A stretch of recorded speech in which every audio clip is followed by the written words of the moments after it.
We as a people must consider the consequences of accepting a diet of artificial, nutritionally void foods grown, flavored, and preserved with man-made chemicals. And then look at the additional price we pay when these foods make us sick and we seemingly have no choice but to turn to commonly accepted medical procedures such as surgery, prescription drugs, radiation, and chemotherapy. When we look at the logic and sad outcome of all this, we must recognize that most foods people eat today and the costly medical procedures we incur were never a part of God's original plan for mankind. In fact, those who profit from the processed food industry and medical procedures would like for us to think that there is no other way of sustaining our bodies and maintaining health. But there is another way. From the beginning of creation, the Lord gave mankind everything we need to sustain our bodies in perfect health. He made no mistakes and no omissions. On Nature's Pathway, Dr. Gibbons will teach you many natural remedies of prevention and cure for every disease that our wonderful God has put in place to heal, strengthen, and help us to live healthier lives. This is the way to God's ultimate health plan. And again, once again, welcome. Now we will have a prayer by Dr. Carlisle Simmons.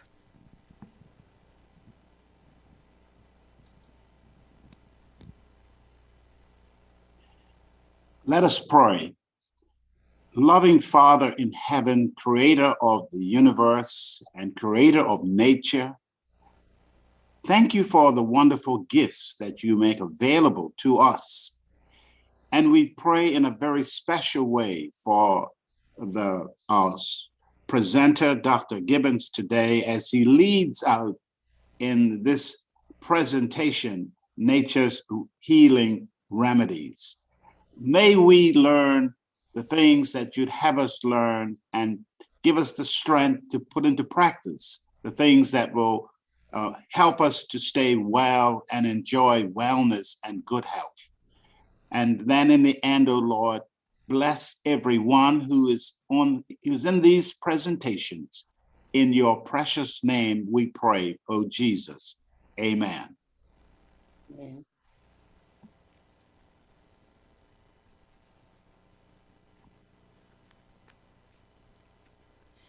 Greetings, everyone.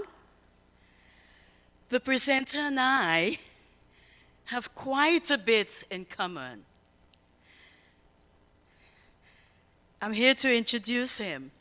I first met our presenter when he visited the U.S. Virgin Islands in 1990.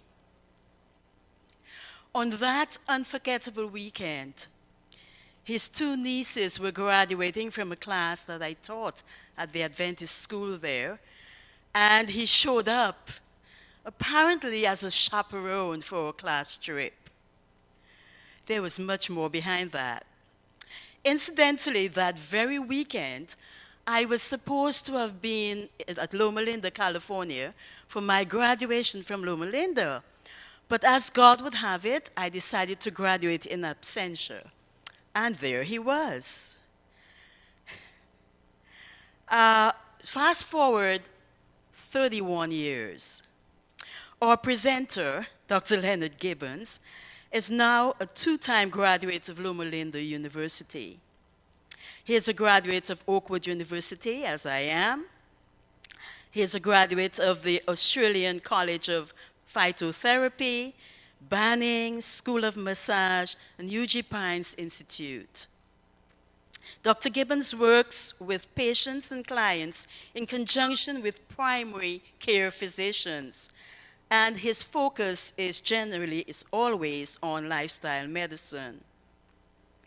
He is the former wellness coordinator of the Bermuda Hospitals Board, and he's the health promotion coordinator, was the health promotion coordinator for the Bermuda Government Department of Health. Currently, he is the Health Ministries Director of the Bermuda Conference of Seventh-day Adventists, and he works with Bermuda Wellness and Outreach Center as a lifestyle intervention specialist. He also provides wellness education and lifestyle change programs for churches, businesses, and other organizations and the general public, always using his expertise in health nutrition, public health nutrition, dietetics, herbal medicine, alcohol and drug counseling, massage therapy, hydrotherapy, public speaking, and lifestyle medicine to bring others to a place of better wellness in life. He is the father of 2 children. 2 young adult children, I should say. Without further ado, students everywhere, you're in for a treat because we have the best on the island of both worlds, the experiential and the clinical. I give you, as presenter to Nature's Healing Remedies, Session 1, here at Devonshire, my husband of almost 30 years, Dr. Leonard Leroy Gibbons. Okay, good morning, everyone. I'd like to thank my wife and Patricia for sort of introducing what we'll be looking at as we go into this, this whole program about Nature's Healing Remedies. Now, we have a few housekeeping items that we want to get to before we get into our program proper. First of all, there will be a quiz that will take place as a part of this program. That quiz will actually start next week. So there is a quiz every time we come. Now, the idea behind the quiz is to get you a chance to look ahead and review and answer some questions so that you will, get a wider exposure of what the material is all about, so that when I present, you're getting a second view. So, the first quiz will actually take place next week, okay? That's when that's going to take place. And that quiz, however, is going to include 2 quizzes. So it's going to be the quiz for today, what I'm presenting, and the quiz for part 2, okay? So beyond that, you're going to get a week ahead where you'll get the quiz, okay? That's a little background. Before we go any farther, let me just have another word of prayer. Heavenly Father, we thank you for this time, and we ask for your guidance and your direction as we share this morning about Nature's Healing Remedies. Now, some of you may have just tuned in by way of online, and you don't have your materials and all of that, and they will be coming to you. Just make sure that you register. If you take a look at a slide here, you see the email address. So just send us your name, your contact number, email that to dclbulletin@gmail.com. Send that information in, and they will be assured to send you out your materials. So you will receive your materials a week in advance. And on the last page of your materials will be the quiz. It's true and false. Now, for this course, you need to get a grade of 75 or higher. Now, it may sound like that's a lot, but actually it's really simple, because you're going to get a whole week in advance where you can go through the materials and pick out the answers. So it's not a really hard thing. In fact, this is the second time we've been doing this course, and in fact, everyone got over 90%. Okay, so you will do well. So make sure that you get the materials. Look out. The person who's dealing with all of that will make sure they get it emailed out to you so that you can, participate in that quiz. And of course, at the end, we will provide certificates for those of you, and we will include the hours. So individuals who are professionals, who are nurses, or other professionals, they can use those hours. All right. Now, that's a little background information regarding what's going to happen as we go along this program. Now, another thing that's important, we're going to be covering some really lifestyle transformational principles of health. And some of you may have some health issues that you have and you want to make some changes. I just want to caution you, it may be important to, touch base with me ahead of time, just so that we make sure all is well. One of the things that can happen is, for example, if you are diabetic and you're taking medication, and you really go all out and do everything we're talking about here, it could cause your blood sugar to drop significantly, because now you have the effect of your lifestyle changes plus the effect of the medication together, and that could cause your sugars to drop too low, also your blood pressure to drop so low. So you can contact me, and you see the information there if you would need some one-on-one just direction, if you really want to have some radical changes in your lifestyle. For the rest of us, it's more about an educational experience in Nature's Healing Remedies. Now, it's actually a two-part program. This is part one, which is more informational style. Part two is more hands-on and practical application. And because of COVID and all of this, more than likely, we'll see how things go to look, and we'll let you know when that happens in the future. All right, so with that said, let's jump right in. Now, this whole experience of Nature's Healing Remedies began for me in a dramatic way over 40 years ago. 40 years ago, I had an experience that radically changed my entire outlook on life and how to face or deal with the issues that people have in terms of health and healing. I was a student at Oakwood College then. I was studying foods and nutrition. And a group of us, my relatives, went on a trip. And we went to a place called Uchee Pines Institute. Now, Uchee Pines Institute has a lifestyle center. It is a Adventist-owned center that focuses on health. And they have a lifestyle center there where people will come and stay for 2 to 3 weeks. So this is my first introduction to this place. And if I was to explain what it's all about, a lot of people go there as a last resort. They have been everywhere, believe you me. They're diabetic, they have hypertension, they have cancer, they have lupus. They have just about any health problem you can think of on the face of the earth. And here they are. They've been everywhere. They've tried everything.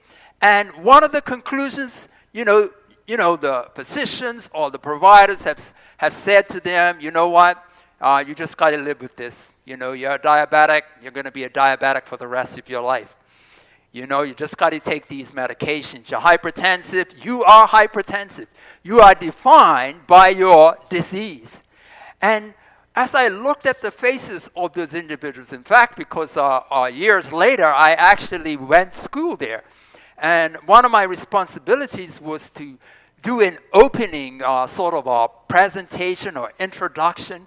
And just imagine 20 people out in front of me. Faces not all optimistic, sad looking. You can see the sense of pain and anguish and hope. And it reminds me of the biblical story where individuals came and there was this pool and they were hoping for the moving of the water, that they could get in first so that they could be healed. And this was the sort of situation. People came with a bag full of pills, and some of them could barely walk at the start of a 3-week program. But what happened was amazing, and nothing less than miraculous. At the end of 3 weeks, a total transformation. I'm telling you, there were people who got off all their medications. There were some that got off most of their medications. People who were barely walking were now walking for miles. They had a pep in their step. They were feeling great. Like man, I'm born again. I'm going back to how I was 20 years ago. And I stood back and I asked myself, how could this possibly be? All of these individuals were under the care of physicians, people who were trained in the medical profession. I'm talking about neurologists, I'm talking about cardiologists, and endocrinologists, and oncologists, all of these specialties. Yet something was missing. They didn't receive that total restoration. And they were looking and seeking for a way out. So the question is, how could it be? How can someone get the best of care, yet not have the best of health? Well, that's what this program is all about. And for the next week, 8 weeks, we are going to take a look at those natural remedies that were utilized at that center that brought about transformation in the lives of people. And I challenge you to make some adjustments in your life. And if you do that, you can experience the same type of transformation. Now, there was one person I worked with many years ago at that center. And he was an elderly gentleman. He was a believer in God at one point in his life. But he had given up all of that. You know, he was miserable. He was overweight. His blood pressure was through the roof. And, you know, he just didn't look too excited about life. And I worked with him personally. At the end of 3 weeks, he was a new person.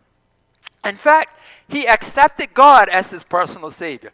Now you may say, well, what does God have to do with health? You know, I'm concerned about health. But do you know that health is more than one-dimensional? It's not just physical. It's mental, it's social, it's spiritual.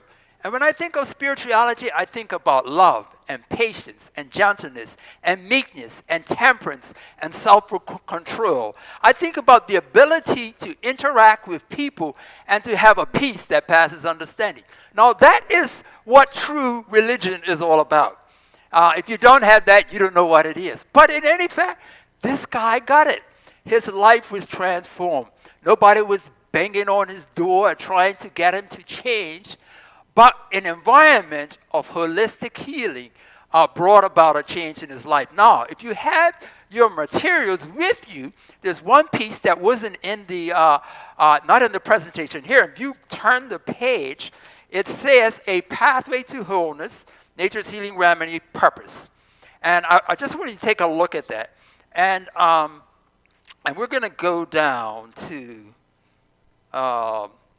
you see a couple of lines in the first, second, third, fourth, fifth. Fifth starts out saying, when the suffering body has been relieved, the heart is open, and you can pour in the heavenly balm. And it's always talking about this whole idea of meeting people where they are, helping to identify with them, you know, and moving them on from there. Not only experiencing healing as a term in terms of a physical way, but a healing in terms of a spiritual way. Now, with that background, let's take a look. Let's dive into to our course. Now, whenever I was in school, when the school, at the beginning of the term, you started out with what are the texts, you know? These are the documents, these are the texts you need if you are going to do this course. So we're going to talk about 3 texts that are part of our program. And the first text is the Bible.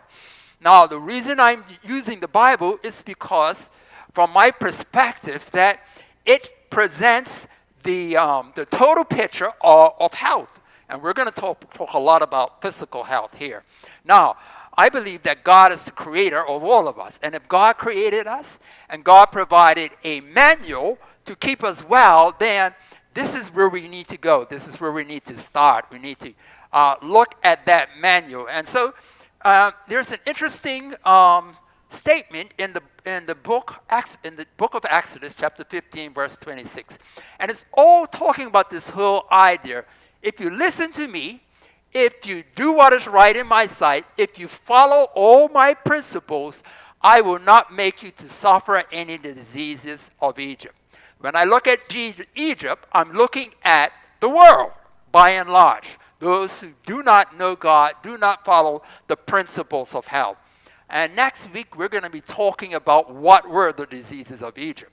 But the point that I want us to emphasize here is there is a promise. And at the end of a promise, I believe there is a potential for satisfaction, a blessing. And if you do this, if you follow the laws, I'm going to bless you. So that is our first principle. If you take a look there, in fact, in Nehemiah chapter 9, verse 21, this is talking about the children of Israel. They were 40 years in the wilderness. And this promise is, and you provided for them in the desert 4 years, and they had everything they needed, right? Their clothes did not wear out, and their feet did not swell.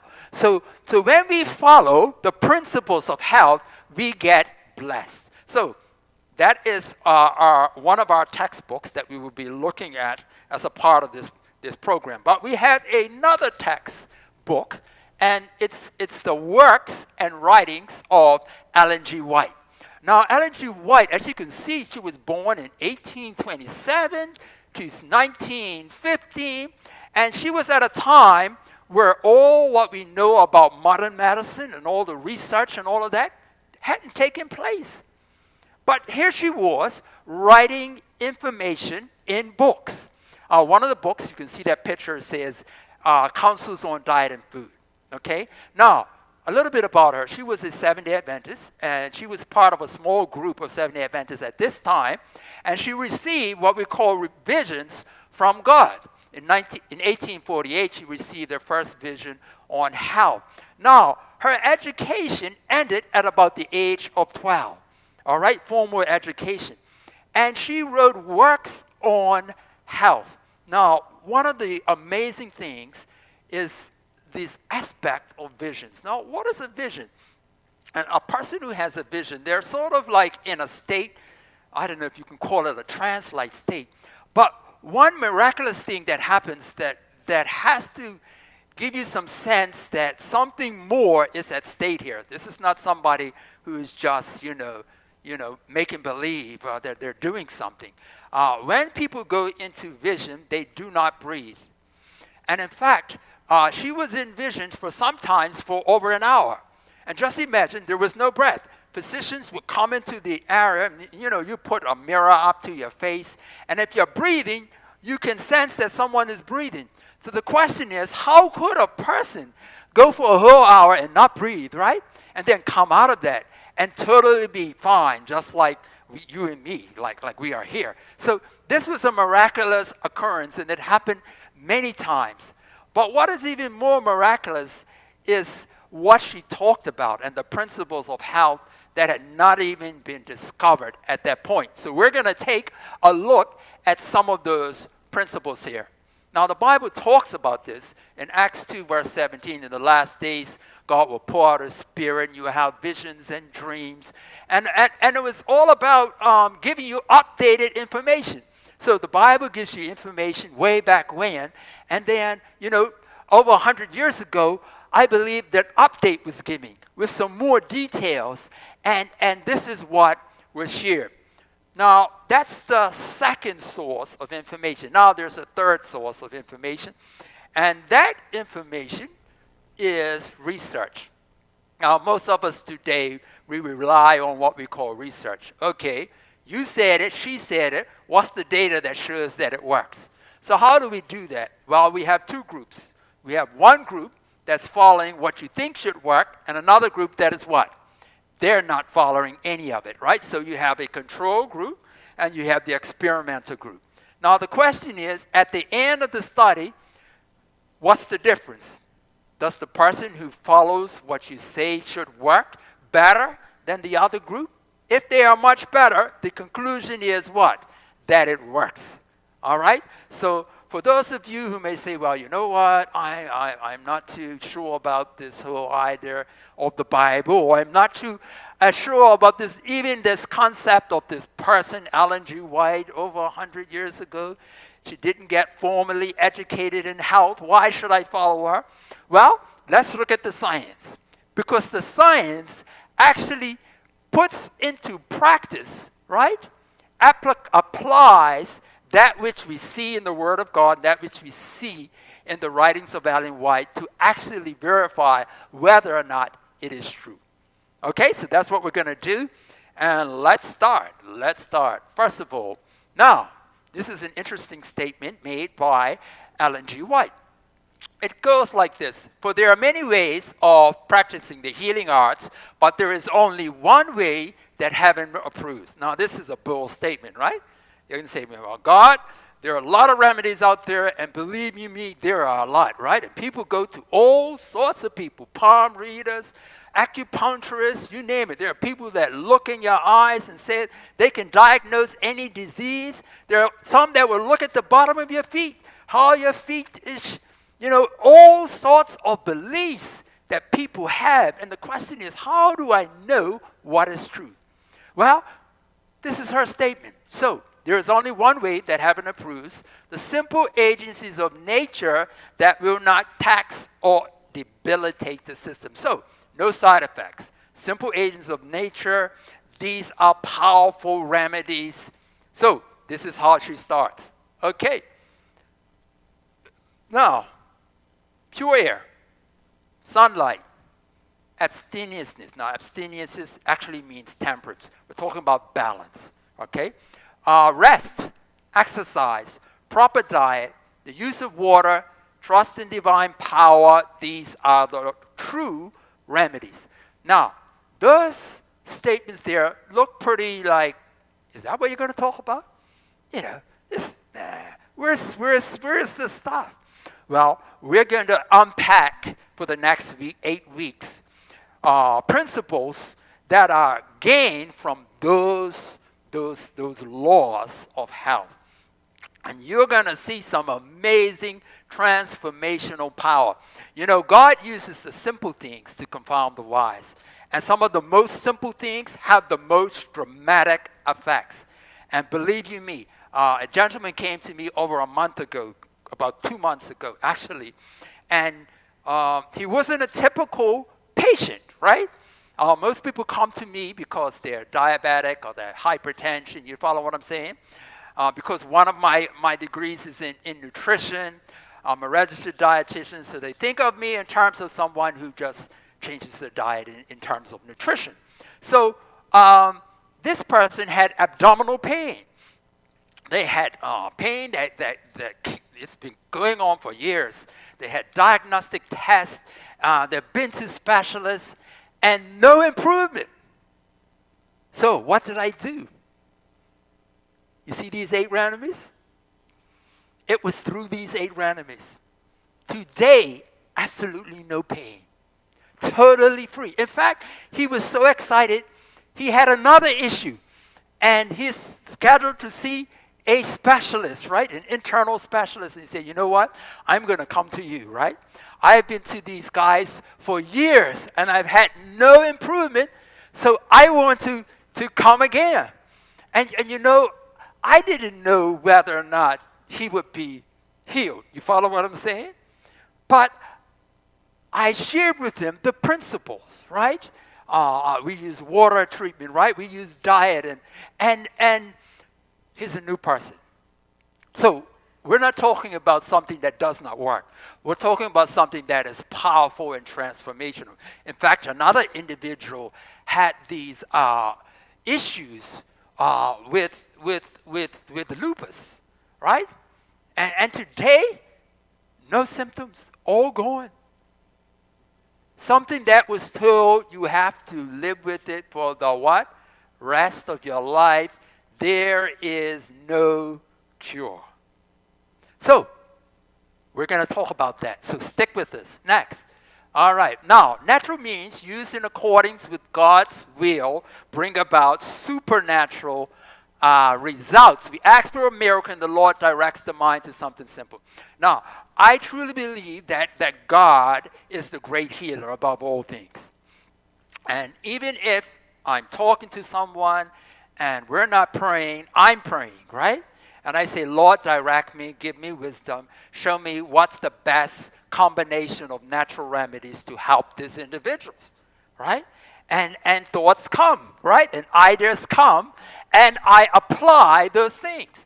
And so this is what I believe, so miraculous things can happen using simple things. And we're going to talk about them, and you're going to see some amazing things.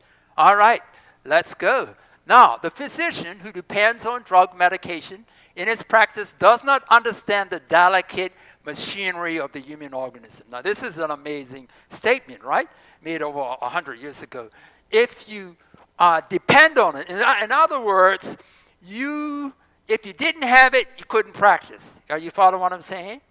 When it becomes the central piece of your treatment, you do not understand. Now, what does she mean? And we're going to talk about what that really means. If you understand how the body really works, then you will go back to those natural remedies. And that is the concept here. The natural remedies should be the first line of treatment. You follow me? And we're going to get into why that should be and all of that. Okay, so the drugs are expensive both in the outlay of means and the effort produced upon the system. When you understand the physiology in its truest sense, your drug bills will be very much smaller. That means, and finally, you will cease to deal out drugs at all. Do you understand that? The more we understand about physiology and how the body works and how the laws of health work, you will need less and less to depend on drugs, because you're dealing with the real underlying factors, and we're going to expand on them as we go along. All right. Now, Ellen G. White was not alone. During the same period, there were others who believed the same thing, and one was Thomas Edison. Now, Thomas Edison was an inventor. He invented the light bulb. Now, when we look at inventors, these are people who are really astute, right? They look at the world around them, and they figure out how to do what? How to create things, to make things better. And looking around him, looking at all that was being done in terms of the healthcare of people, he came to this conclusion. The doctors of the future will give no medicine, but will interest his patient in the care of the human frame, in diet, and in the cause and prevention of disease. Man, he was years ahead of his time, talking about this is where it's really going to go. But the question is, we are in the future. Are the doctors focusing more on the frame, the diet, the cause and prevention? Or are they focusing more on medicine? Well, let's go forward. Now, earlier, closer to our time, Dr. Clive McCay, and he wrote about the works of Ellen G. White. And here's an interesting statement that he made. In spite of the fact that the works of Mrs. White were written long before the advent of modern scientific nutrition, no better overall guide is available today. Now, who is this Dr. Clive McCay? He was an instructor at Cornell University. He is a professor of nutrition, American biochemist, nutritionist, gerontologist, professor of animal husbandry. So here is someone who is closer to where we are today. Yet he said, these works, and two of them that he was referring to are the Ministry of Healing and Counsels on Diet and Food. These are amazing works that were revealed in vision, right? When someone was in a place where naturally they could not live, not breathing, but communicating with God. So these were the works. Now, what about closer, even closer to today? All right. Now, there are in the world today 5 blue zones. There was a document, or actually a report in the National Geographic that was commissioned for someone to go around the world and find the longest living and healthiest food groups, or not food groups, populations around the world. And they came up with these 5. Okinawa, Japan; Sardinia, Italy; Loma Linda, California; Icaria, Greece; Nicoya Peninsula, Costa Rica.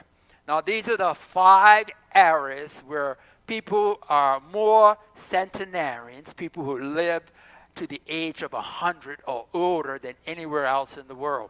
Now, one of those groups is important for us, and that is Loma Linda, California. And that's one of the individuals who was in that study. That's Marge. She's passed on, but she was in her 90s getting her license renewed. She worked She volunteered. She was feisty, optimistic, upbeat, Seventh-day Adventist. And when we look at their lifestyle, Loma Linda lifestyle of these individuals, they were following the principles that were laid down by Ellen G. White over 100 years ago. Isn't that amazing? Let's look at some of the characteristics of those groups. All of them believed in family. No smoking, socially engaged, constant, moderate physical activity, plant-based diet, and they all ate legumes, beans, lentils, peas. These are the characteristics that were in all of these groups. Let's take it a step farther. Now, Adventist vegetarians that live in Southern California, the male live on average 9.5 years longer than the males in Southern California. Women live an average of 6 years longer. So when you look at Adventists, they live 6 to about 10 years longer than the average person in California. Now, when you look at Adventists as a group from this study, you see that the Adventist who is lean, like myself, who exercises regularly, eats a plant-based diet, lives 10 to 12 years longer than an Adventist who is overweight, doesn't move, eats meat, and seldom eats nuts. So, and where does this all come from? It goes right back to principles, what we are looking at, or how we're looking at this whole thing. 3 sources, right? The Word of God, it's there. The writings of White, it's there. And scientific study, it is there. Because we put it to the practice. We compared the groups, and we saw the health effects of people who follow those principles. All right, so we've got some support. Now, the Bible goes on and talks about a promise. It talks about this whole thing. In Deuteronomy 4, verses 1 and 6 says, "Now therefore hearken, O Israel, unto the statutes and unto the judgments which I teach you. Keep therefore and do them. This is your" what? Wisdom.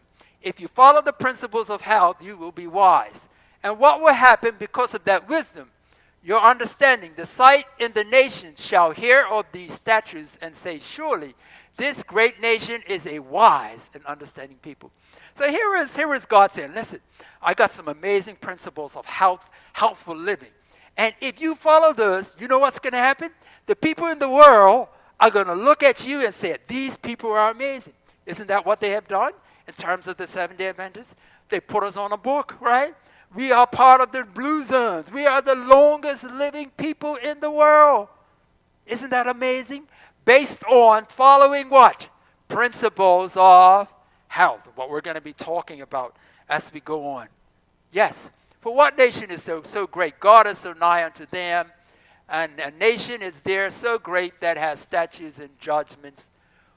Okay, so this is what the promise becomes as we apply the principles that are given. Those that are around us look at us and say, man, what are you doing? You know what I mean? And we can share the good news of how our lifestyles have created our condition of wellness. All right. And this is going on saying the same thing. And let's keep going. All right. So if you listen, I will put on none of these, for I am the God that healeth thee. So God is the true healer, but we follow those principles, okay? All right, and we talked about this. So let's put it to the test. Now, the bubonic plague, Black Death, this killed 25 million people in the 14th century Europe, roughly 40% of the population. All right, now, why did it do it? They believed that long-distance merchant ships bearing flea-infested rats were the ones that spread this deadly disease, bacilli, right, bacteria throughout Europe, all right? Now, the streets during this age had an open sewer running in the middle of the streets. Now, can you imagine that? A sewer running in the middle of your streets? And what do you think would be the implications of that? You know, disease, right? And so this is one of the factors. the lack of cleanliness and open sewer creating this environment where these flea-infested rats could propagate, right, and create havoc in the lives of people. Now, the Jewish communities were falsely blamed and persecuted, and they were even killed and massacred because of this Black Plague. They blamed it on the Jews. Now, the Christians claim that the Jews died at only half the rates. And what was the reason? Now, this is getting back to the laws and the principles that they were following, and that God said, if you do this, I will keep you. Jewish sanitary laws. One had to wash hands before eating food, before leaving the bathroom, after any sort of intimate human contact, and many times throughout the day. Now, you may say, well, this is basic, right?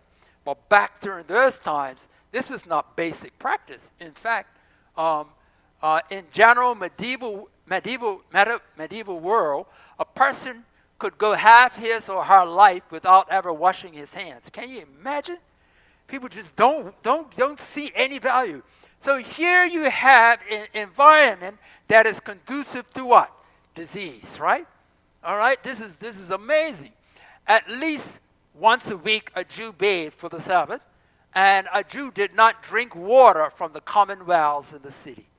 All right, this is probably one of the reasons they figured out, you guys poisoned our well, right? But it had all to do with what? With the polluted environment that they were living in and the lifestyles that people were practicing. Jews did not say blessings and prayer by an open pit, a latrine, at a place of foul odor. Does that make sense? Yes? Protecting themselves from, germs and viruses. The sanitary conditions in the Jewish neighborhood was always far superior to the general sanitary conditions. So what are we seeing here? Jews practiced sanitary conditions related to burial of the dead. Jews washed the body before it was buried, but leaving corpses unburied influenced conditions that spread the bubonic plague, typhus, and other diseases as well. So this is an age, right? And so what do we see here? We see this bacteria or what have you, and people are dying, right? So the question is, what's the real cause? What's the real underlying cause? Is it the bacteria? Or is it the environment that creates this situation where the bacteria is now what? It's everywhere. You follow what I'm saying? So this demonstrates what this is all about. So in this course, we need to start with first some important definitions. And the first one that is important is what is disease. And believe it or not, if you define disease incorrectly, right, your approach will be incorrect. And if your approach is incorrect, your results will be false. It doesn't matter how diligently you apply something. If what you apply is not based on truth, the outcome is not going to be what? Truthful, right? So, the Bible says, sin no more, lest a worse thing come unto you. The curse causeless shall not come. So there is a sowing and reaping, right? If I gave you some carrot seeds, right? Or, what have you, and you planted them in your garden, what are you going to grow? What's going to happen? Are you going to end up with bananas? Of course not. What you sow, you what? You reap. So there's a cause and effect relationship. We're sick. What's the cause? What's the factor? Now, according to the writings of Ellen G. Wright, the works of Ellen G. Wright, she made this statement that is, man, I've never seen it anywhere in all my education. And it says, disease is an effort of nature to free the system from conditions that result from the violation of the laws of health. So disease is an effort to free the system. So disease is actually something that the body is utilizing to bring us back to where we should be. The problem is not disease. The problem is violation of the health laws. Does that make sense? So the important thing is not what we see, but what we're doing. The issue is not diabetes, is not cancer, is not heart disease, It's not lupus. Our battle is not so much to cure the disease as to change the way we're living. That is the important point that we're trying to make here. Disease is a friend, a teaching moment, a fire alarm, a wake-up call, warning us that something is out of balance. The body is self-correcting and needs our what? Support. Now this is critical. This is important because this is a totally different approach than what is traditionally applied. And if indeed it's a fire alarm, and in the middle of the night you wake up because of the screeching fire alarm, and you're upset at the alarm, and you pull it out of the wall, right? And then you go back to bed. Does that make sense? What's going to be the end result of that? Man, you're going to lose your life. And a lot of people are dying, right? And the reason they're dying is because they're turning off the alarm system. They're not dealing with the real underlying issues. All right, let's look at an example. Fever. Let's go. 2 groups of lizards were infected with a bacteria. Half were given aspirin to lower their body temperature, right? More than 75% of the lizards died that were given this aspirin.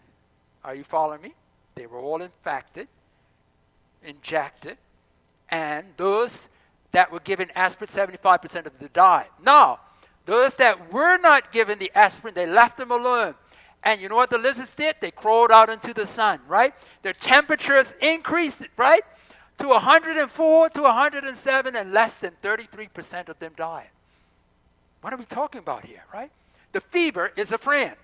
Your fever is a friend. It mobilizes your immune system so the body can fight off, right? Infection, viruses, bacteria, what have you. All right? Another study was performed very similarly.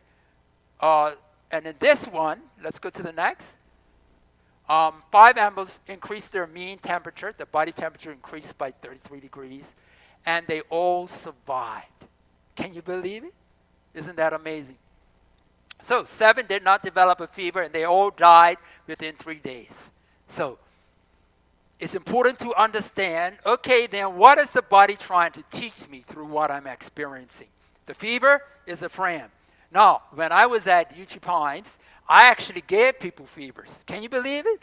We put them in a tub, a whirlpool tub, water, put the temperature, we raised their temperature, we put a thermometer in the mouth, kept their heads cool. They started out, let's say, at 98.6 or what have you, and we took it up to a maximum of 104 degrees. Can you believe it? And we kept it there for 20 to 30 minutes. And then we cooled it back down. And we did that 5 days a week. Why were we doing this?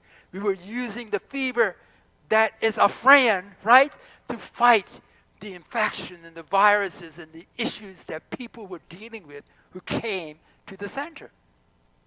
So it's a friend. In fact, even Dr. J. Rosenberg, MD, pediatrician, he said, fever is annoying but very helpful friend. Okay? Fever is a temperature of 100.4 higher. That's a fever. Okay, next. And for infants under a month, low-grade fever could be something serious bacterial infection needing professional attention. However, as we get older, it's not a concern. All right, let's go. All right, the older the kids get, the less concerned we are about fevers, all right? And in fact, sometimes kids are running around, right? And the temperature is high, right? And it's not a sign that this is really serious in many cases. We worry when the fever lasts more than 2 to 3 days without a good explanation.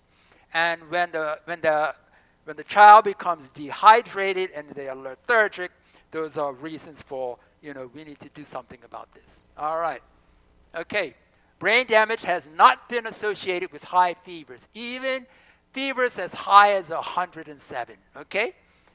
Acetaminophen, ibuprofen, these medications are given to comfort, child's comfort, but they don't fight off anything. So the medications only for comfort. They do not bring about healing. Okay, fever medication can actually prolong illness. Adults with cold actually have it longer when you take medication. Isn't that something? Suppress the production of antibodies, right? Our immune system suppressed and increased cold symptoms as a result of taking medication to prevent you from getting a fever. You see, when we look at fever as an enemy, we actually end up hurting ourselves. But if we understand what's going, how can we assist nature and guide it? All right, and that's an important missing piece. Children with chickenpox who took acetaminophen prolonged itching and the time to scabbing compared to placebo treatment group. All right, so fever is good. We have to know how to work with what the body is doing so that we can experience really true healing. All right, and test tube study suppresses white blood cells. Next. And another study found that a host of pain relievers inhibited white blood cell production of antibodies by 50%.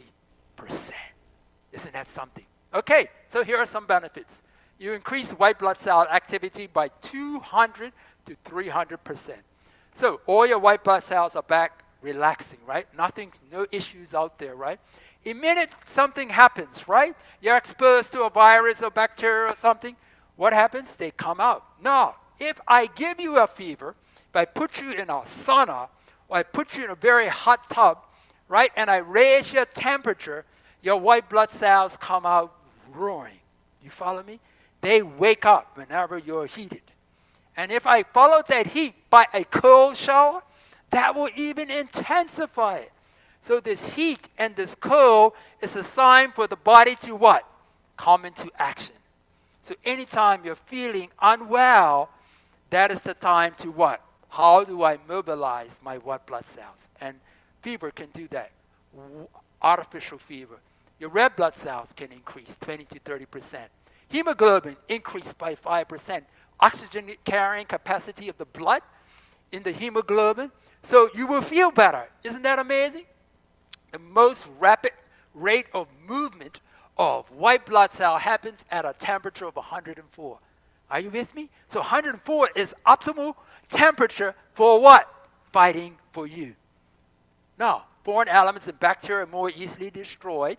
Blood flushes to the skin where fixed macrophages, these are white blood cells that live in your skin. They purify the blood. Isn't that amazing? So the blood is coming to the surface and it carries waste and all of that. And the white blood cells that live there, right, kill them. And the blood cells that are in the blood kill them. You follow what I'm saying? So all of this is happening because of this process called fever production. So it's a wonderful, powerful tool. Now, there are 4 steps to reversing disease using natural remedies. These are not the steps I learned in school, right? These are actually gotten from the what? The works and writings of Ellen G. White. Now, they make perfect sense. So, the first thing we do is determine what? The cause. Now, is it inactivity? Am I eating a lot of junk food? Am I eating a diet high in animal-based products? And we're going to talk about that next week, right? Stress overload, lack of sleep, don't have any faith or belief, fearful, overwork. So, what is the cause? Number 2 is change the condition. So the condition is maybe hypertension, right? Maybe diabetes, obesity, cancer, maybe COVID-19 infection, what have you, right? So the condition is a consequence of the cause. Are you with me? My immune system is compromised, right? So therefore, a virus that's circulating, I'm more likely to be what? To be overcome by it because of what? The laws that govern health are being compromised. They're compromised, and then things come in and take over, right? So we want to determine the cause. So the first thing we do is not look for a pill. The first thing we do is look for what are the underlying causes. What laws of health have I violated? Does that make sense? Because those principles are the ones that undergird everything. So what's the cause? Number two, I need to change the condition. And the more we understand about the condition, the more we know about the underlying causes. They both sort of go back and forth. You know, for example, my hypertension, my blood pressure is high, right? Now, one of the factors that can be involved with that is your blood vessels are tight and tense. You follow what I'm saying? Rather than pliable, right?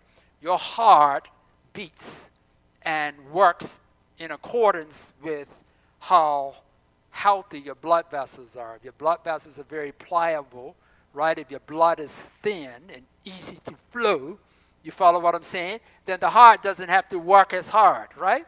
If your blood vessels are stiff and they're filled up with all this fat and gunk, it requires a lot more work on the part of the heart, so the blood pressure goes what? Goes up. And it's going up because of the resistance in the what? Blood system. So the problem is not the elevation, but it can create problems if it's elevated for a long time. But the real problem is the vascular system, right, is compromised. And so the body is adjusting by increasing pressure. So if I relieve the pressure by fixing the compromised blood vessels, then the blood pressure will come down automatically. Does that make sense? So there are a number of things that damage the arteries, right? And create an environment so that the body responds by increasing pressure. So the key to high blood pressure is realizing that the body is adjusting due to a poor what? Poor environment, poor plumbing system, right? Yeah? So we fix the plumbing, and then the pressure goes down by itself. Does that make sense? Okay, so that's the point. Number three is correct wrong habits. So we got to correct the habits. We identify the habits that are associated with the condition, and then we correct it, right? And what do we have to do to correct it? I need to change. Maybe I need to exercise. You know, maybe I start moving. I need to eat more whole plant foods. I need to ask for forgiveness, right?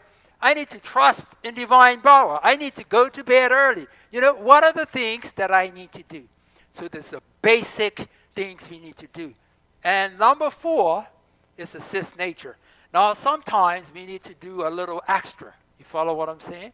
I've done all the basics. So what can I do to intensify this curing process? Well, I assist nature to expel impurities and reestablish wellness. So we can use hydrotherapy or water therapy. What I talked about before, putting people in a fever tub, right? You're not just drinking water. Now we're immersing you in water to cause your temperature to go up, right? We are giving you herbs, right? And maybe some supplements, maybe fasting, right? Maybe cleansing protein, maybe medicinal smoothies. Are you following me? And sometimes you may even need a medication, right?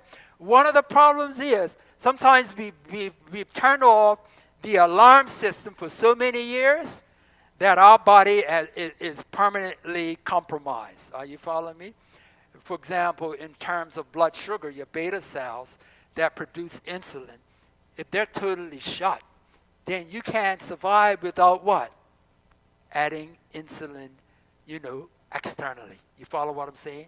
So sometimes we put ourselves so compromised that we need something else to help us in that place. So that is the process. Those are the steps. Those are the processes in recovery and prevention using natural methods of healing. Ministry of Healing 127. Where did this come from? This started over 100 years ago. A vision given to a lady who wrote it down. And we're going to be unpacking this as we go. All right. Now, let's talk about some real examples, some research studies that have actually looked at some of these things. Now, one of them was the Inter-Heart study. They followed 30,000 people. Is that a lot of people? A lot of people, right? Found that changing lifestyle could prevent at least 90% of all heart disease. Can you believe that? 90% of all heart disease. Do you know the number one cause of death in industrialized society, they say, is heart disease? My question to you, is heart disease the number one cause? No, it is not. It is not the number one cause. What's the cause? Lifestyle. You got me. It's not heart disease. It's lifestyle. So, if I say it's cholesterol and I give you a cholesterol drug, will it fix it? No. And we're going to take a look as to why that will not do it. Okay, so here we go, 90% of people. Now, there was another study, the EPIC study. Now, they looked at 4 simple behaviors: not smoking, exercising 3.5 hours a week, eating a healthy diet. This is what they defined it as: fruits, vegetables, beans, whole grains, nuts, and seeds. Limited amounts of red meats. Maintain a weight, healthier weight, a BMI less than 30. Now, these are some good principles, right? They're even more than those, right? And even more stricter than those that we can follow based on the principles we're going to be talking about. Now, what was the consequence of just following this? Let's see. In those that adhere it, 93% less diabetes, 81% less heart attacks, 50% less strokes, and 36% less cancers. Isn't that amazing? So we can cut our cancer, diabetes risk by almost 100% by changing lifestyle.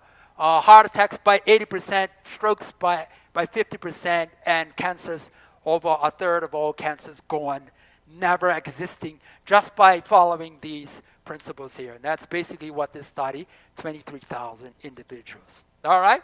So that is science that is verifying some of the things we're going to be talking about as we go on. Okay? There is another view of disease, and that is called the medical model. Now, I was at school at Loma Linda School of Public Health. That's where I got my doctorate in preventive care, which is talking about integrated lifestyle medicine in the treatment of prevention of disease. So, and one of my studies, one of my areas that I was looking at models of healthcare, right? And one of them was the medical model. And this is the medical model. Disease is viewed as the enemy. Okay, so bacteria, viruses, fungi, parasites, cancer, diabetes, hypertension, that needs to be destroyed or controlled. So the medical model is, this is the problem. All right? Now, we started out saying, what's the problem? The problem is with us, right? Our lifestyle, how we're living. This is taking the problem from us so we don't have to change. You follow me? It's something else. So, what happens? We are not responsible for our state of healed health. So responsibility for healing is not put on us, but it's put on the provider. Now, this is a critical mistake, because if you're not responsible and if you don't take personal responsibility, then everything is up to who?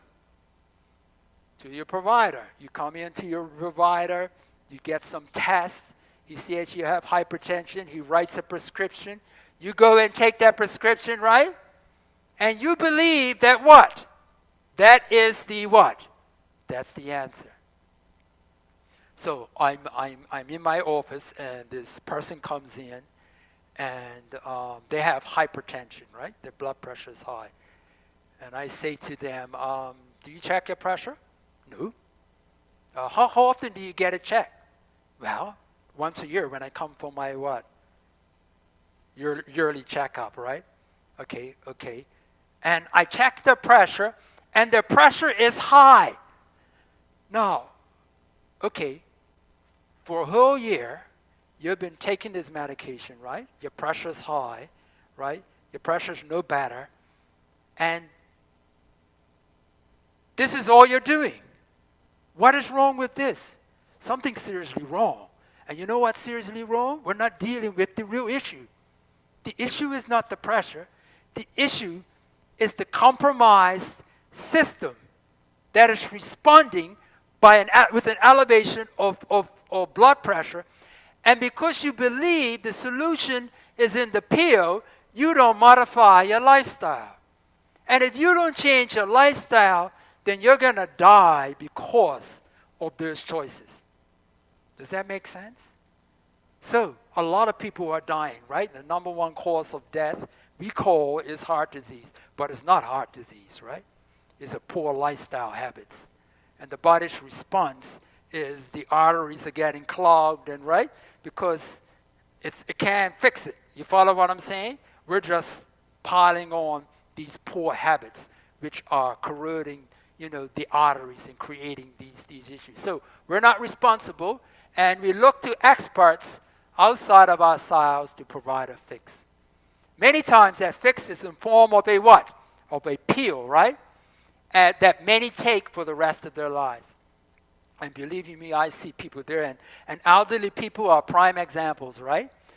They will take their pills, and you can't take them from their pills. They believe their pills are the solution, and they won't listen to me, right? Listen to me. Oh, I'm taking my pills. My doctor gave me these pills. They're the solution. I don't take my pressure. I don't track my blood sugar. I don't check all these numbers, but I'm okay. Right? Okay. So, what happens with this medical model? Let's move on. All right. What's the end result of this approach? High cost, high tech surgeries, right? There are 1.3 million coronary angioplasty procedures. They open up the vessel. You can see that. They thread this tube in here. It balloons out. And then they pull out the balloon, and then you got this wire mesh, right? So what we've done, if we've pressed all the cholesterol deposits and everything against the arteries, we haven't changed the underlying problem, so now your blood flows free. Oh man, such wonderful relief, right? But we haven't solved the problem, right? The problem is that plaque. So, despite these causes, many studies reveal that angioplastic and stents do not prolong life or prevent heart attacks in stable patients. 95% of those who receive them. So, 95% of the people that receive these procedures have stable plaques, right? So, if you have stable plaques, nothing's going to happen to you. You follow what I'm saying? Just imagine you got this heart, right? Plaque, right? It's like this tube, but this plaque, this hard plaque right here.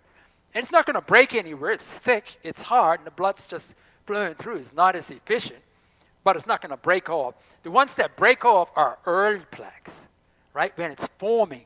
And these plaques are more like a blister. It's like, like you have,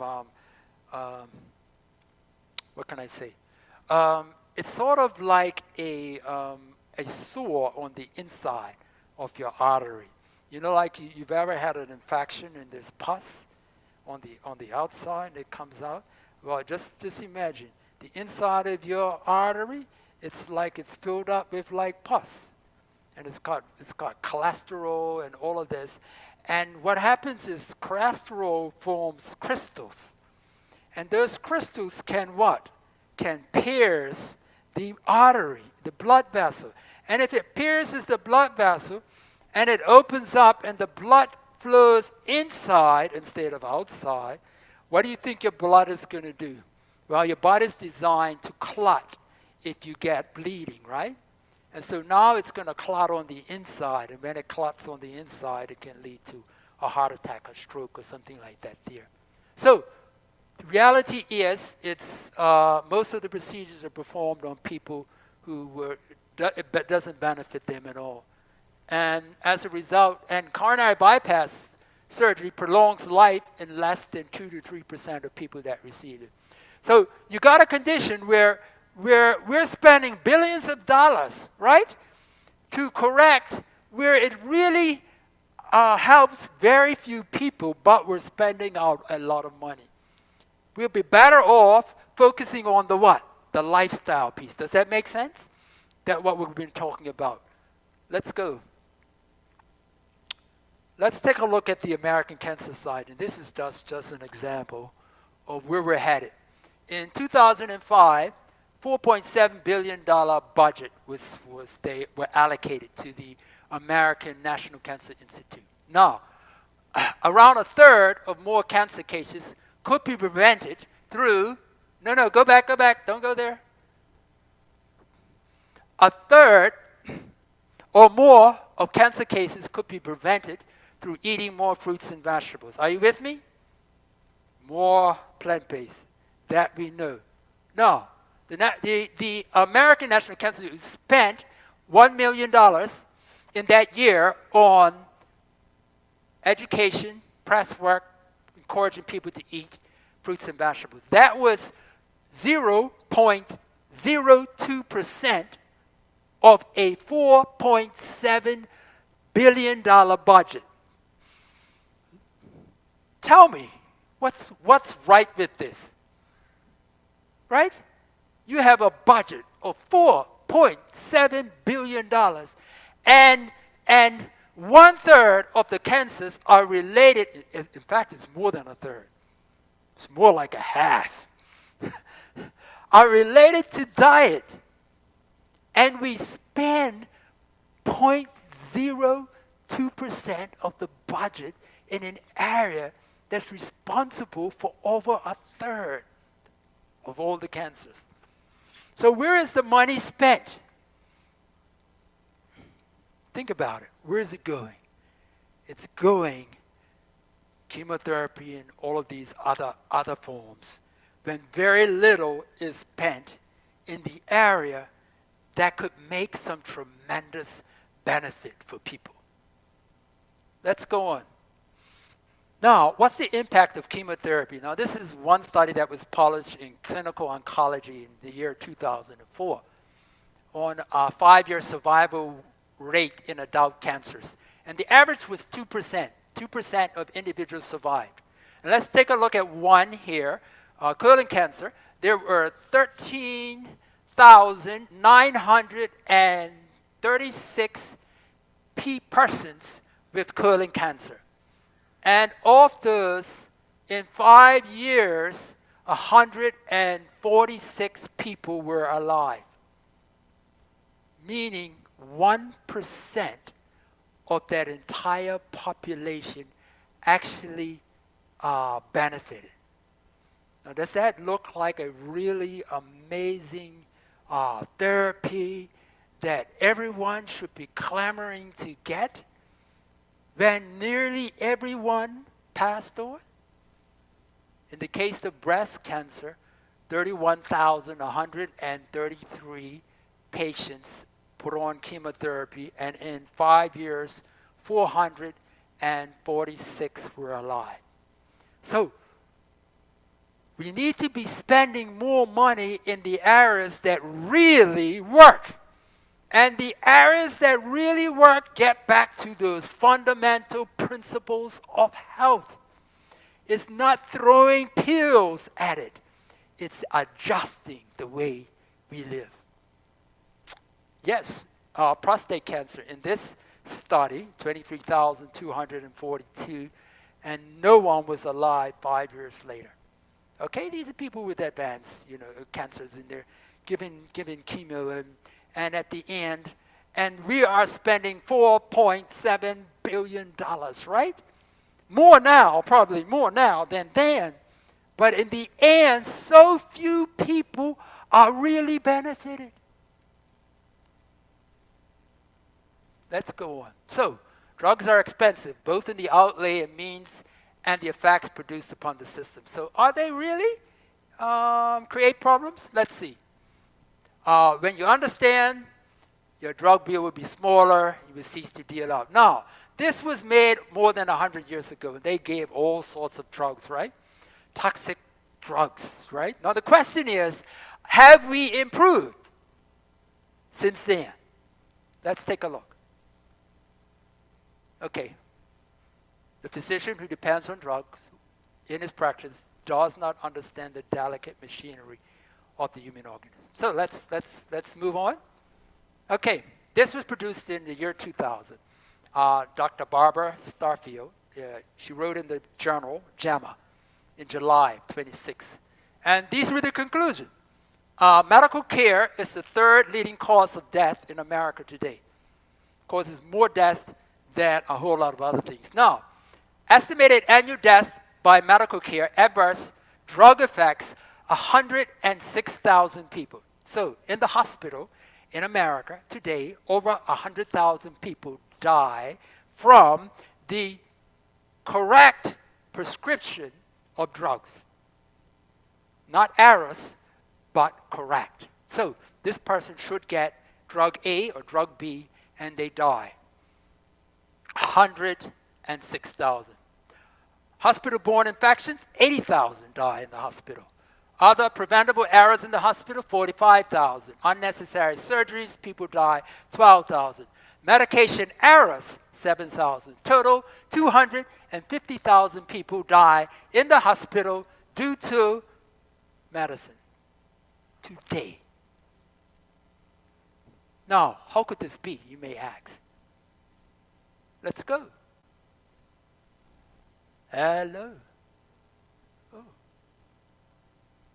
Okay, it is estimated that 30% of healthcare spending, that's 750 billion, hold on.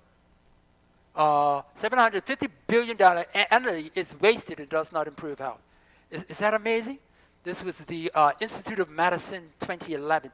Over 750 billion just wasted, money not spent where it should. Okay, yes. Go ahead. All right. This is an interesting study done in comparing Miami with Minneapolis. Now, the patients were the same, identical in terms of health conditions. In Miami, the patients had more procedures, more drugs, more surgeries, more time spent in the hospital, but they were sicker and what? More likely to die than patients in Minneapolis. The cost per person was $15,000 in Miami and $7,500 in Minneapolis. Now think about this. You know, a lot of us have the sense, you know, I have more care, right? I have more insurance, so I should get what? More treatments. And more treatments equal what? Better outcome. Not so. More treatments actually resulted in poorer outcomes. So it's not, the less is more, is probably the principle that we want to have. Less intensive care and more focus on lifestyle. Let's go. Now, drugs and medical errors kill 1 in 5 in Australia. And medical error is the third most frequent cause of death in Britain after cancer and heart disease, killing up to 40,000 people a year. So we see here that even today, this focus on medical care has definitely some serious implications in terms of overall health and well-being. And we need to shift the focus from medical care to lifestyle care. And that's sort of the message that I'm trying to share with you today. Now, let's talk a little bit about how we got to where we are. Now, this fella here is Dr. John Abraham. And just look at the picture. You see his picture here. Now, he's a family physician for 2 decades. He was at Harvard Medical School on the faculty for 15 years. He's a healthcare policy works right now. He was the chairman, Department of Family Practice at Leahy Clinic. He consults in expert in litigations involving pharmaceutical industries. And he serves as an unpaid consultant to the FBI and the Department of Drugs. And he wrote the book, Overdosed America: How the Pharmaceutical Companies Are Corrupting Science, Misleading Doctors, and threatening your health. Now, that's a bold statement, right? So let's talk a little bit about that, because that has a lot to do with why even people are dying given the right prescription. The Viax tragedy. Merck manipulates its data. Merck is one of the major drug companies in the world today. So what happened was they manipulated the data, and the FDA resulted in approving Vioxx in 1999. This led to thousands of avoidable premature deaths and 100,000 heart attacks.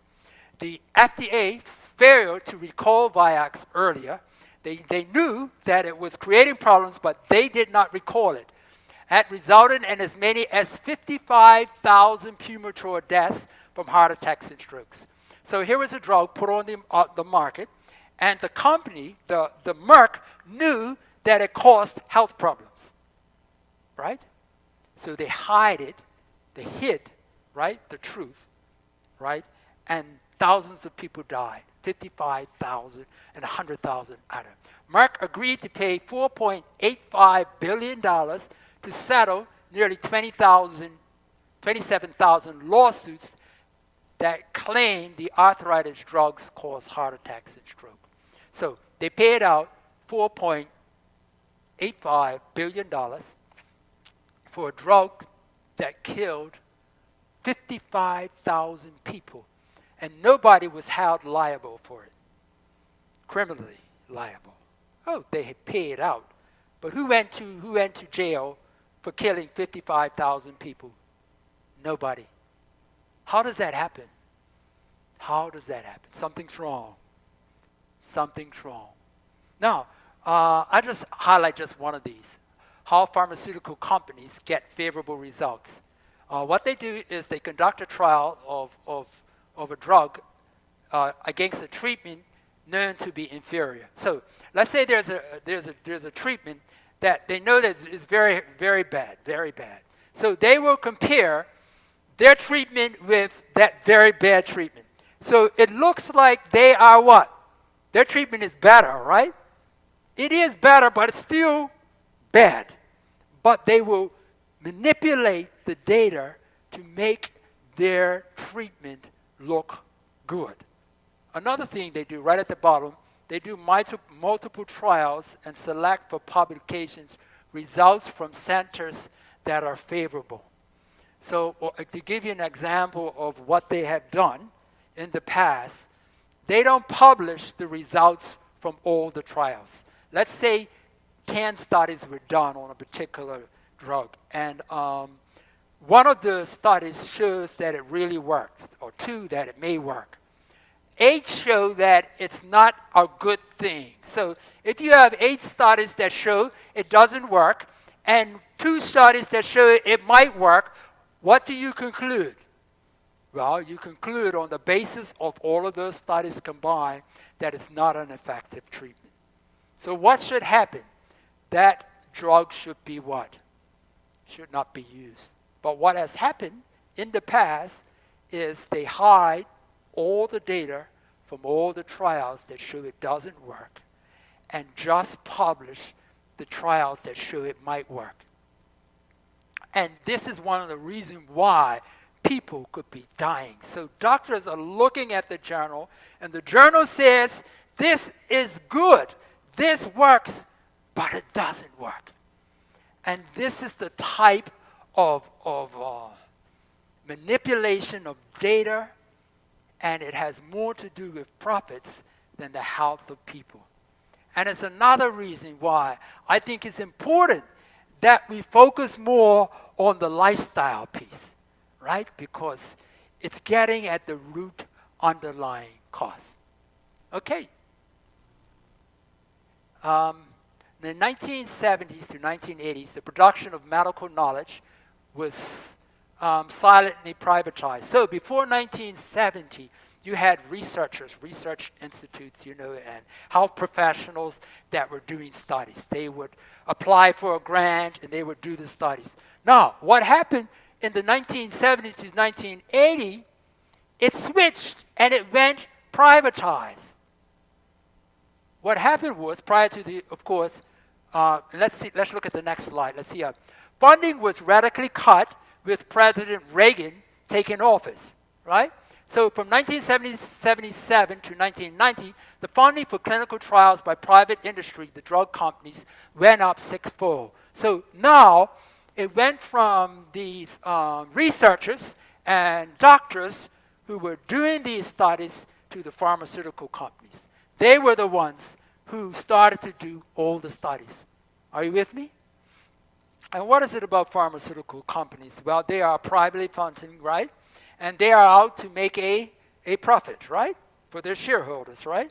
So that could be a conflict of what? Interest, especially if there is no real oversight as to what they're doing. And so what happened, instead of medical science being a public good to best improve public health, medical science became a tool for corporations to make money.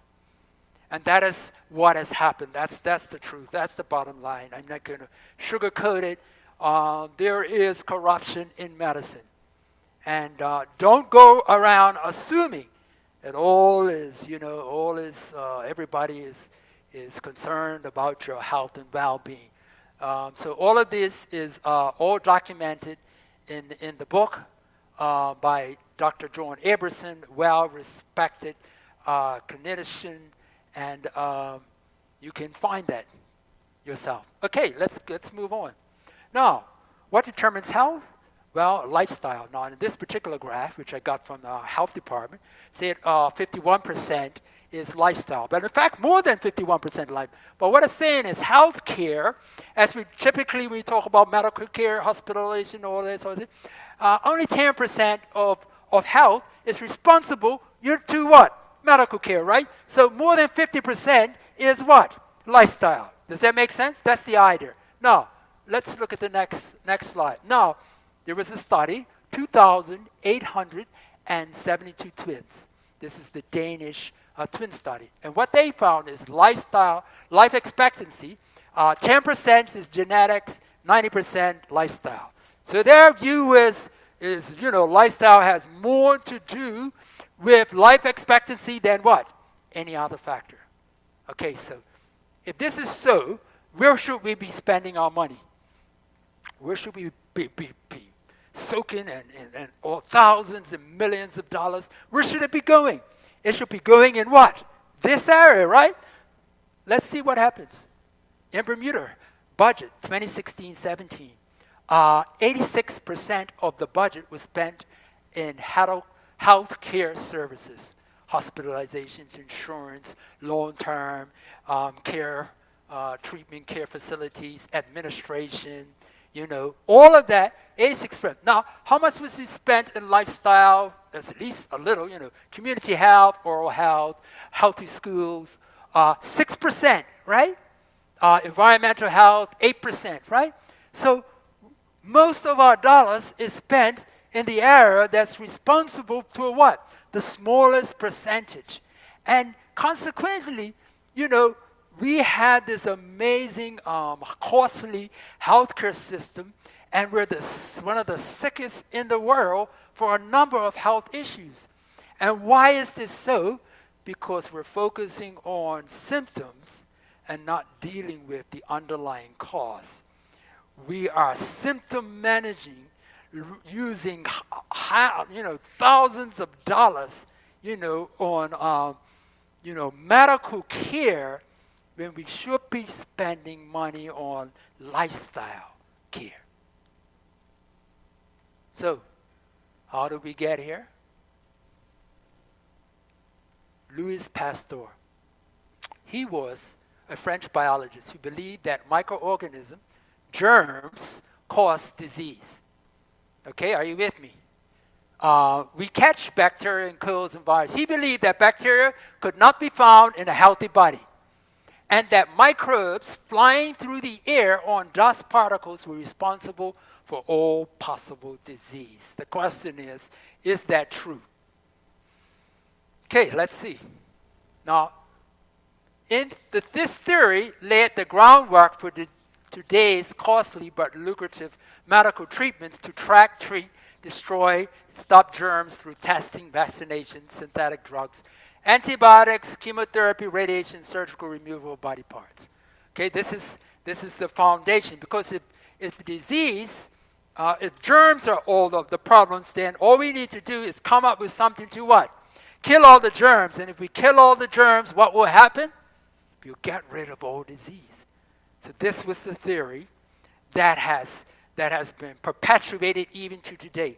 Well, let's look and see what happens. Now, experiments were performed which animals were kept completely germ-free. Their births even took place by cesarean section. So they didn't go through the vaginal birth, cesarean section. After that, they were locked into microbe-free cages. So no germs in the cages. Are you with me? And what happened? But after a few days, all of the animals were dead. How could that be? Amazing. All of them died trying to keep them germ-free. In rats were germ-free, the appendix was abnormally enlarged, filled with mucus, which would normally have been broken down by microbes. So there is a place for microbes. Let's go on. In fact, we have what is called the microbiome. There are what we call trillions of microorganisms that inhabit the human body. They outnumber human cells by 10 to 1. So we have more microbes in us than us. Can you believe that?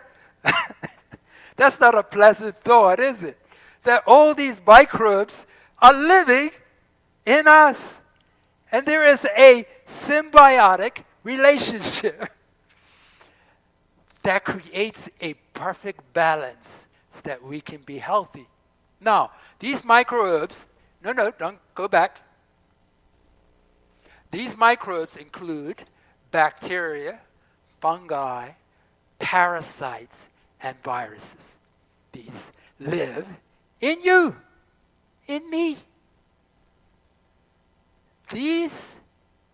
In healthy persons, these organisms coexist harmoniously, including low levels of harmful bacteria. So, in you, in me, in those that are perfectly healthy, there are trillions of microorganisms, and among them, there are organisms that are known to kill, to harm, but we're perfectly fine.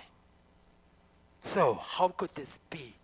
It's all about this balance. You follow me? And when things are in balance, everything works perfectly. When we get it out of balance, then these bacteria and viruses and what have you take over. But once there's this perfect balance, all is well. Okay. Now, our first exposure occurs during delivery, all right, in the birth canal, through the mother's and through the mother's breast milk. So as that infant is going down the birth canal, it picks up everything that's in the mother's birth canal. Are you following me? It's picking up the microbes that live in the environment. Are you following me? So when an infant is little and young, do you know what that infant does? The infant is constantly doing what? Putting things in its what? In its mouth. Is that by design? Yes, it is. So it is being inoculated against what? Whatever is in the environment that that infant grows up in. Does that make sense? You go to a different culture like India, what have you, and they tell you do not drink the what? Right? Drink filtered water, right? Everybody there is drinking it. They have any problems? No, but if I go there and do it, I end up with problems because what? My microbial environment is not what? It's not set. It's not prepared to handle that. It's not designed to deal with it. So, next. So, a disturbance in the balance through illness, poor diet, lifestyle habits, or prolonged use of antibiotics or other bacteria-destroying methods creates this disbalance, this imbalance, and disease occurs. Now, the important point I'm trying to make here is that microbes are part of us, right? And so this whole concept that we need to kill off all the microbes, and if we kill them off, we'll be healthy, is false, right? Because they are part of our internal environment. And it's important that we learn how to bring about what? Balance. And balance. And healthy balance is what we're going to talk about, okay? All right, so let's go on. All right, so healthy benefits of microbes. The health benefits of our microbiome. So what are the benefits that we find from them? Okay, first, it stimulates the immune system. Can you believe it? How can microbes stimulate the immune system, right? That's one of the things of this microbial environment. Do you know that most of your immune system is in your gut? Right? And that makes sense, right? Because this is the first exposure to everything that comes from the outside, right? It goes in your stomach, it goes through your intestinal tract, and then it's absorbed. And so these microorganisms and the immune system needs to what? Deal with this stuff so it doesn't get into us and infect us and create all sorts of health issues. It breaks down potential toxic compounds. It synthesizes vitamins, believe it or not, B vitamins, K, amino acids, or proteins. A key enzyme needed for the formation of vitamin B12 are found in bacteria. You need bacteria to form B12. And back in the day where everything wasn't purified, so people would just take that carrot out of the ground, you know what I mean, dust it off and chew in it. So the microbes, the bacteria that form B12 are present. They're but now everything is sprayed. You follow what I'm saying? Purified, sanitized. So the best place to get B12 today is to get it by what? Taking it in a supplemental form. So it also helps to digest food. So microbes are good for us, all right? So that's the point. Now, the human microbial community. This is Professor Emeritus Jean-Marie Nicholas, Professor of Biological Chemistry, the Imperial College of London. This is his conclusion.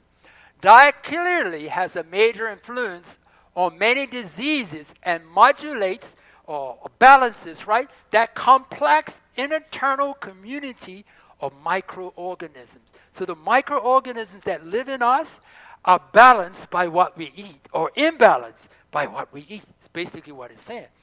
The microorganisms weighing up to 1.1 kilograms, 2.2 pounds in a normal adult human and may total 100 trillion cells. So over 2 pounds of what's inside you are microbes. Okay? But this is good. All right, so they're good for us. They're on our skin. They're in our colon, right? They're in our intestinal tract. They're in our respiratory tract. They're everywhere. All right? And they're good. All right, so let's move on. Now, there was another fellow during the same time of Pasteur, right? He was also French. Both of them were French researchers and biologists. And his was Antonio Bacchum, right? And he was a French researcher, and he believed that people don't catch germs. Pasteurists believe people catch germs, and he believed that you don't catch germs. He said that give them disease. Instead, disease-causing germs are actually opportunistic, right? Thriving in people whose bodies are weakened or imbalanced internally. It's the imbalance created by weakness that gives them opportunity to take over, right? So if we're balanced internally and externally, the presence of a germ is not necessarily going to what? Create a problem for us. So a healthy biological terrain. So is immune to germ infections. This is what he believed. If the terrain, if the internal environment is balanced, it will fight off anything. So our focus should not be on killing off all the germs, but making a healthy internal environment, following the laws of health that God has given us. And as we abide by those laws, his promise, if you follow these things, what will happen? I will put on thee none of the diseases that I have brought upon the Egyptians. So you will be well because you're applying the principles of health. All right, let's move on. Okay, the primary cause of disease is in us, always in us. We should support healthy tissues through proper nutrition and rest and hygiene and exercise and emotional well-being. But his theory was ignored. They listened to that. They didn't listen to him. They took on Pasteur. And so that has caused the focus to be more on treating rather than living well. And so what we want to do is get back to looking at it this way. So, and that's what the Ministry of Healing says. Disease is what? An effort of nature to free the system from conditions that result from the violation of the what? The laws of health. So it's this violation of the principles of health that create the environment, right, for microbes to overgrow, and to create the dis-ease that we experience in our world today. Let's talk about one problem to sort of illustrate this as we're coming towards the end of our presentation today, and it's smallpox. And we're looking at smallpox in Germany. In Germany, statistics have been collected in Germany since 1816. About 6,000 smallpox deaths per year they experienced until the end of the 1860s. What happened? In 1870 to 1871, the death rate jumped 14-fold to nearly 85,000 deaths in 1 year, from 6,000 to 85. The question is, what caused this increase of death from smallpox? Next, there was the Franco-Prussian War. It was raging, and the French prisoners of war were held captive in German camps under the most miserable condition with extremely poor nutrition. Think about it. Now, this environment was created where these people were kept in very poor, unsanitary, poor nutrition. So the internal environment was what? Compromised. And the external environment was compromised. Could this be the reason? Let's see. Next. The number of smallpox cases in the camps increased exponentially, even though all French and German soldiers had been vaccinated against smallpox. So all the soldiers were vaccinated against smallpox, but the death rate still climbed from 6,000 to 85,000, even though they were vaccinated. Now, next. When the camps were dissolved directly after the war, the number of smallpox deaths also markedly declined. So you have this concentration of people that were in these unsanitary, unhealthful conditions, situations. They were taking vaccines, but the death rate still climbed. When the war ended and all of that changed, and now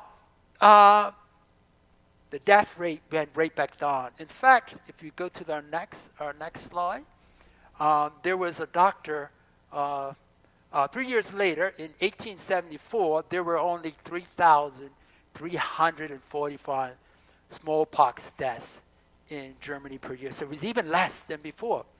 And Dr. Gerald Buchwald's comment was this: improvements in hygiene, technology, and civilization, much had occurred at this time, which led to the reduction in illness and death, says physician Gerald Buchwald. So the conclusion was it had a lot to do with the environment, right? So it's the internal environment, and it is the what? The external environment. If we take care and we do those things, This is not saying that there's not a place for vaccines and other things. But what it is clearly showing to us and to me today is there is a part to play that many of us are missing.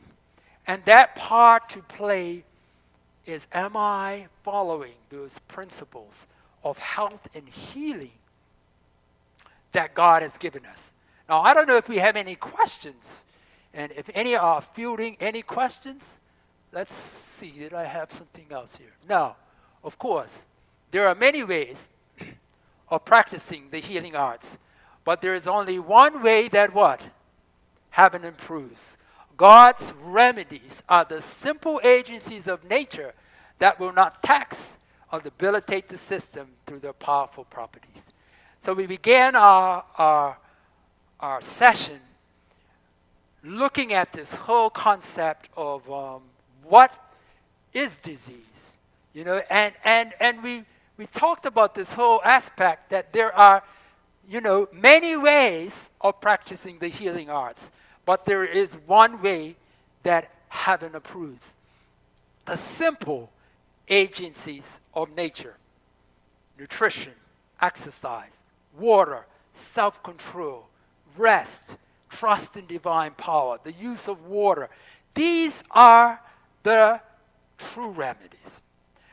We are going to be delving into them in a very determined way as we go forward during the next 8 weeks. We will be starting with nutrition and diet. And so you want to make sure you are here next week. We're going to talk about some amazing transformational factors that we find in food. And so that's what we're going to be looking at next week. I was hoping we had some questions from our audience. So we do have an option for you to ask your questions. Wherever you are tuning in, you can put your questions in the section there, and they will be sent on to me, and then I can answer those questions.